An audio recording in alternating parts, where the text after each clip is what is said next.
Assalamualaikum warahmatullahi wabarakatuh, teman-teman sekalian, apa kabar? Semoga dalam keadaan sehat walafiat. Kembali lagi di channel Dandi Wardana. Nah, kesempatan kali ini kita akan membahas tentang BPJS Kesehatan non pribadi. Misalkan BPJS dari perusahaan, BPJS Kesehatan dari perusahaan, atau BPJS PBI. BPJS PBI itu adalah BPJS penerima bantuan iuran, atau biasa kita kenal dengan BPJS gratis. Nah teman-teman, bagaimana penjelasannya? Simak terus videonya. Kemudian bantu saya untuk mengembangkan channel ini dengan menekan tombol subscribe, like, dan share video ini ke teman-teman agar mereka tahu dan paham bagaimana cara mendapatkan BPJS gratis bagi penerima BPJS non pribadi atau BPJS gratis atau BPJS dari perusahaan. Nah, teman-teman sekalian, kalau kemarin video sebelumnya itu kita membahas tentang BPJS Mandiri, yang dimana anaknya itu bayi yang akan lahir itu sudah bisa didaftarkan BPJS ketika masih di dalam kandungan. Nah, untuk BPJS non pribadi ini atau BPJS kesehatan dari perusahaan atau BPJS kesehatan gratis ini, nah, berbeda dari BPJS Mandiri cara daftarnya. Bagaimana cara daftarnya ya? Kalau BPJS pribadi atau BPJS kesehatan gratis itu, teman-teman, bayi itu nanti bisa didaftarkan ketika dia sudah lahir. Ya, kalau kemarin BPJS Mandiri itu atau BPJS berbayar itu bisa sebelum bayi lahir. Kalau BPJS gratis itu ya hanya boleh didaftarkan ketika bayi sudah lahir. Jadi maksimal 3 kali 24 jam setelah bayi lahir itu kita sudah mendaftarkan anak kita di BPJS Kesehatan untuk mendapatkan BPJS, agar kemudian iurannya itu bisa kita angsur melalui BPJS Kesehatan dan tidak begitu memberatkan kita. Karena kan biasanya kalau persalinan seperti ini membutuhkan biaya yang cukup banyak. Mungkin bagi kita yang ekonomi kelas ke bawah itu, kita begitu sangat merasakan begitu beratnya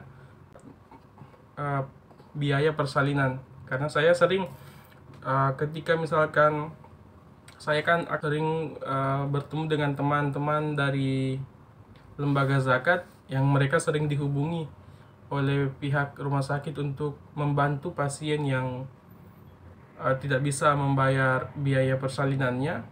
Sehingga teman-teman saya yang di lembaga zakat itu biasanya mereka mereka langsung OTW ke rumah sakit untuk membantu ibu tersebut.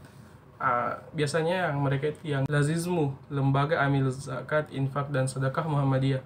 Mereka biasanya begitu. Kalau mau kunjungi ya di sini, teman-teman. Ada linknya di sini.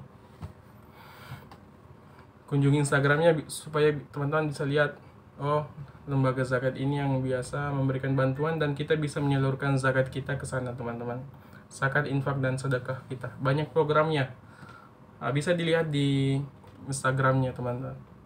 Nah, selanjutnya apa yang harus kita persiapkan, teman-teman?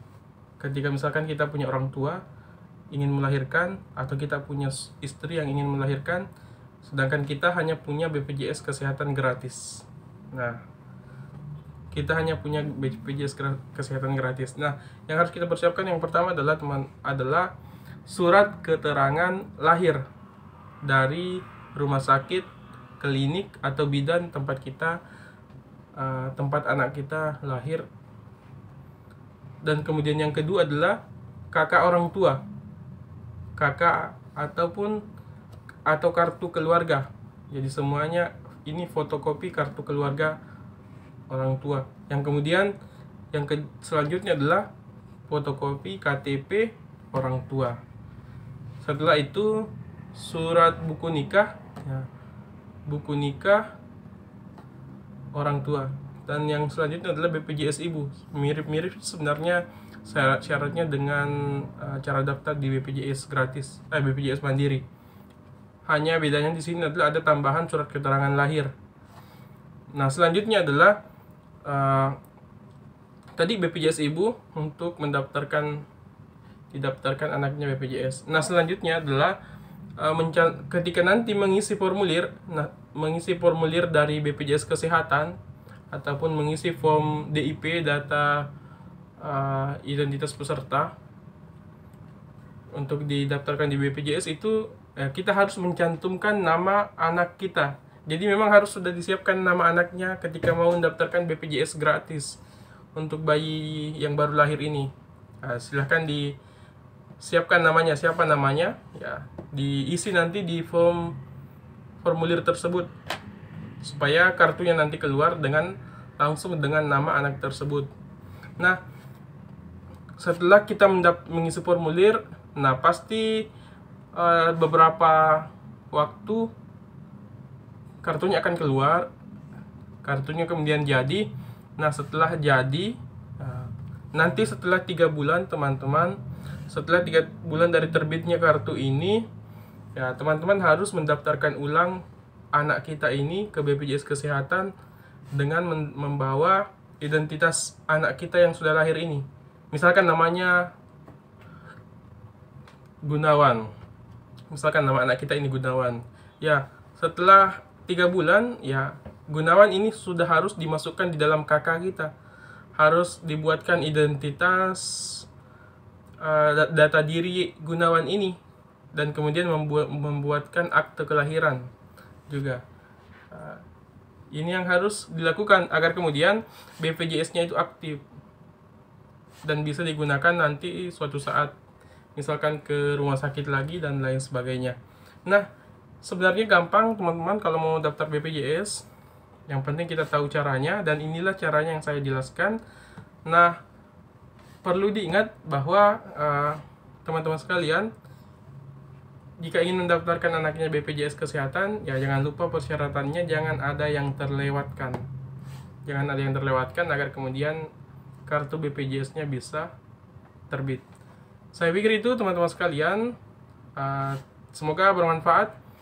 Semoga ini menjadi sarana bagi kita untuk saling berbagi informasi, saling berbagi pengetahuan, pengalaman tentang informasi-informasi yang bermanfaat lainnya. Semoga ini jadi wadah silaturahim kita, meskipun dengan media online seperti ini. Assalamualaikum warahmatullahi wabarakatuh.